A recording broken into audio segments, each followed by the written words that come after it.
Olá, agora nós vamos iniciar uma série de 3 vídeos em que nós vamos falar sobre o papel das casas legislativas. Em primeiro lugar, a gente vai falar do papel do Congresso Nacional bicameral, ou seja, o que são as matérias que o Congresso Nacional trata de forma conjunta da Câmara e com a participação também do Senado, e nós falaremos do papel específico da Câmara dos Deputados, do papel específico do Senado Federal e também faremos remissões ao papel das Assembleias Legislativas e da Câmara Legislativa do Distrito Federal. Bom, como nós falamos em vídeos anteriores, o poder legislativo na esfera federal ele é exercido de maneira bicameral. Então, quem é que exerce o poder legislativo na esfera federal? É o Congresso Nacional. Só que o Congresso Nacional, internamente, ele se compõe de 2 casas legislativas, a Câmara dos Deputados e o Senado Federal.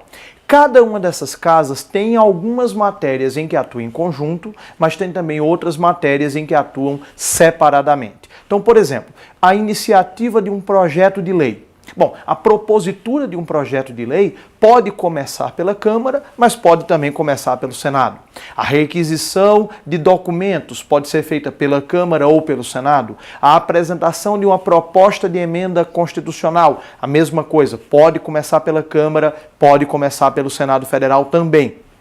A requisição de tomada de contas especial aos tribunais de contas. Idem, pode começar pela Câmara, pode começar pelo Senado Federal. Mas, apesar disso, existem diferenças importantes entre a Câmara e o Senado. Não só em questões estruturais, por exemplo, o mandato de um deputado é de 4 anos, o mandato de um senador é de 8 anos. Na Câmara dos Deputados, existe renovação das 513 vagas a cada 4 anos. No Senado Federal, não. No Senado Federal existe uma alternância em que nós renovamos em uma eleição 1/3 dos 81 senadores e na eleição seguinte 2/3 dos 81 senadores. Quer dizer, existem diferenças estruturais que se refletem até na idade mínima, não é? A idade mínima para ser deputado é de 21 anos, a idade mínima para ser senador é de 35 anos. Também, em virtude disso, existem atribuições que são específicas da Câmara, existem atribuições que são específicas do Senado Federal e existem atribuições em que tem que haver uma concordância da Câmara e do Senado Federal, que a gente diz que são atribuições do Congresso Nacional bicameral.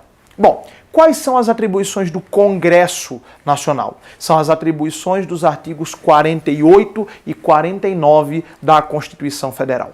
Basicamente, compete ao Congresso Nacional legislar em matérias da União.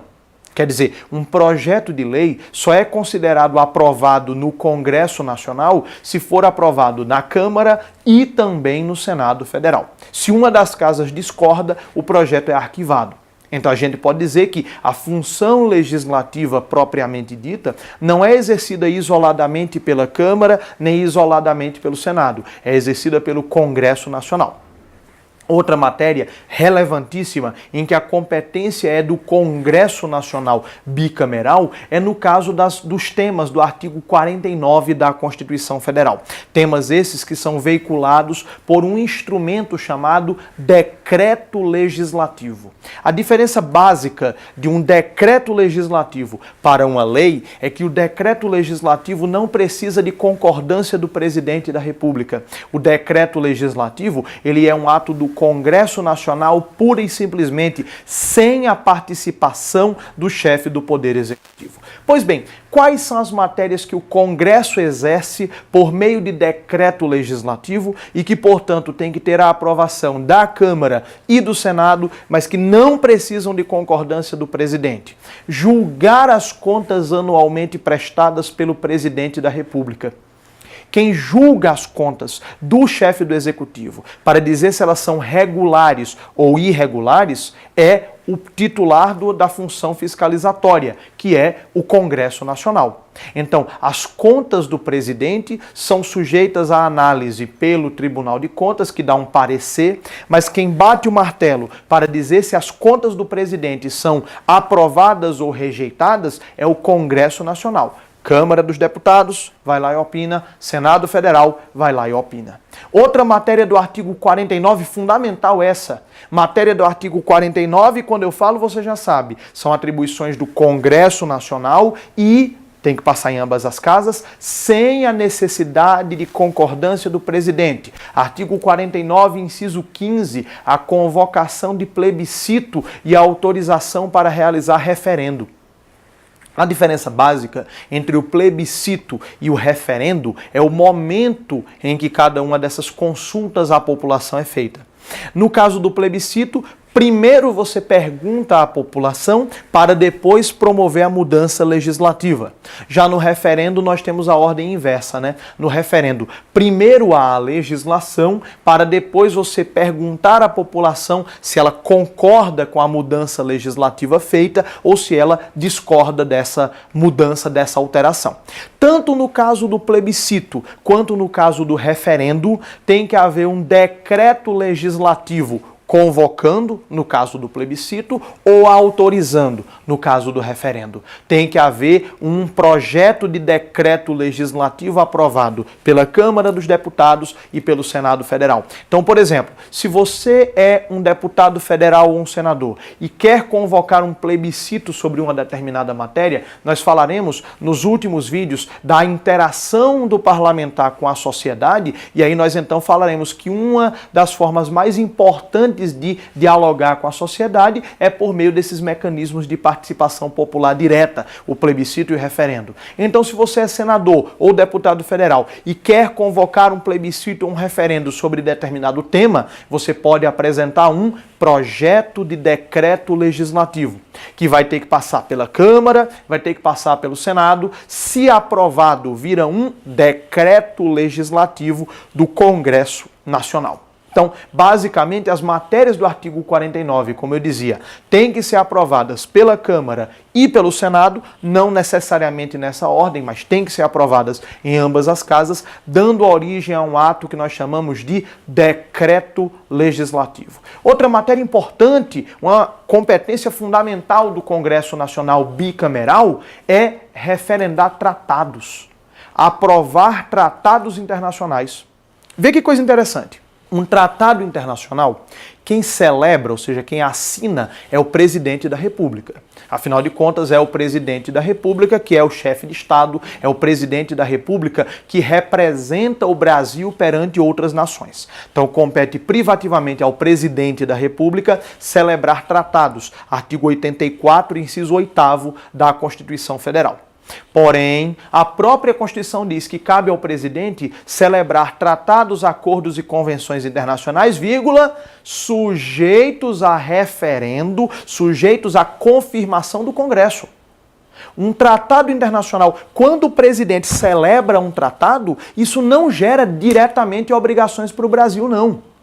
Até a Convenção de Viena sobre o Direito dos Tratados, ela diz exatamente que a celebração do tratado pelo chefe do executivo, qual é o dever que ela gera para o Estado parte? O dever de envidar todos os esforços possíveis para aprovar o tratado no seu poder legislativo interno. O martelo, quem bate é o Congresso Nacional. É o que diz o artigo 49, inciso 1º da Constituição. O 49, inciso 1º diz assim: compete exclusivamente ao Congresso Nacional resolver, é discricionário, pode aprovar ou não, resolver definitivamente sobre tratados, acordos e atos que acarretem compromissos gravosos ao patrimônio nacional.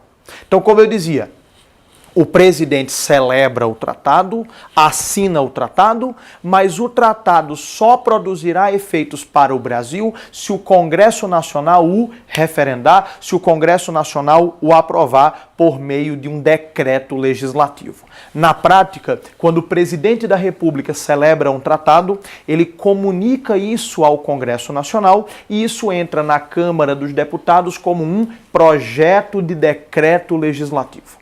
Se a Câmara aprovar, vai para o Senado, e se o Senado aprovar esse projeto de decreto legislativo, Tendo a concordância da Câmara e do Senado, isso se torna um ato do Congresso Nacional, isso se torna um decreto legislativo. Depois ainda tem uma terceira etapa, que é o presidente promulgar o texto do tratado, o presidente colocar o tratado efetivamente em vigor, mas aí já é algo que não está mais nas mãos do Poder Legislativo. Mas veja que atribuição importante, né, do Congresso Nacional bicameral, Câmara e Senado Federal.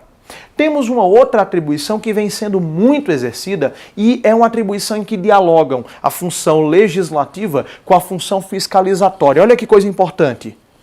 Compete ao Congresso Nacional exclusivamente, quer dizer, em nome próprio, com exclusão de qualquer outra autoridade, compete ao Congresso Nacional exclusivamente sustar. Sustar quer dizer suspender. Sustar os atos normativos do Poder Executivo que exorbitem do poder regulamentar. Vamos entender isso.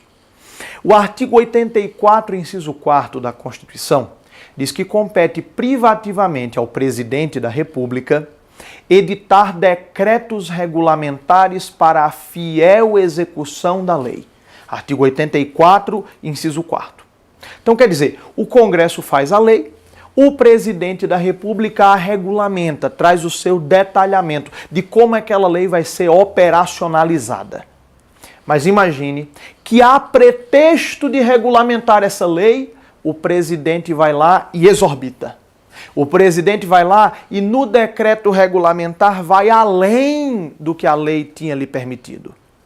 Nesse caso, o Congresso Nacional, como titular da função legislativa, o Congresso Nacional ele pode editar um decreto legislativo sustando esse ato do Poder Executivo, suspendendo esse ato do Poder Executivo. Se você quiser um exemplo real e concreto, nós tivemos esse exemplo, inclusive um caso em que o Congresso Nacional, honrosamente, diria eu, lutou pelo princípio da livre iniciativa. Foi um caso em que a Anvisa, Agência Nacional de Vigilância Sanitária, editou uma resolução, portanto, um ato normativo do Poder Executivo, proibindo a comercialização no Brasil de medicamentos inibidores de apetite, como, por exemplo, a sibutramina. O Congresso Nacional entendeu que, nesse caso, a Anvisa estava exorbitando das suas atribuições e o Congresso Nacional editou um decreto legislativo, aprovado primeiro no Senado, depois na Câmara, sustando os efeitos da portaria da Anvisa. Então perceba, havia a comercialização desses medicamentos, veio a portaria da Anvisa, a resolução da Anvisa, melhor dizendo, proibindo, o Congresso sustou essa proibição. Ou seja, o Congresso sustou a resolução da Anvisa que proibia, logo o Congresso Nacional permitiu a comercialização desses medicamentos. Sem entrar no mérito de se esses medicamentos são bons ou ruins, mas o Congresso Nacional atuou para sustar um ato do Poder Executivo que, na visão dele, Congresso Nacional, havia exorbitado os limites do poder regulamentar. Também existem matérias em que o Congresso Nacional vai atuar em conjunto, por exemplo, na aprovação das leis orçamentárias.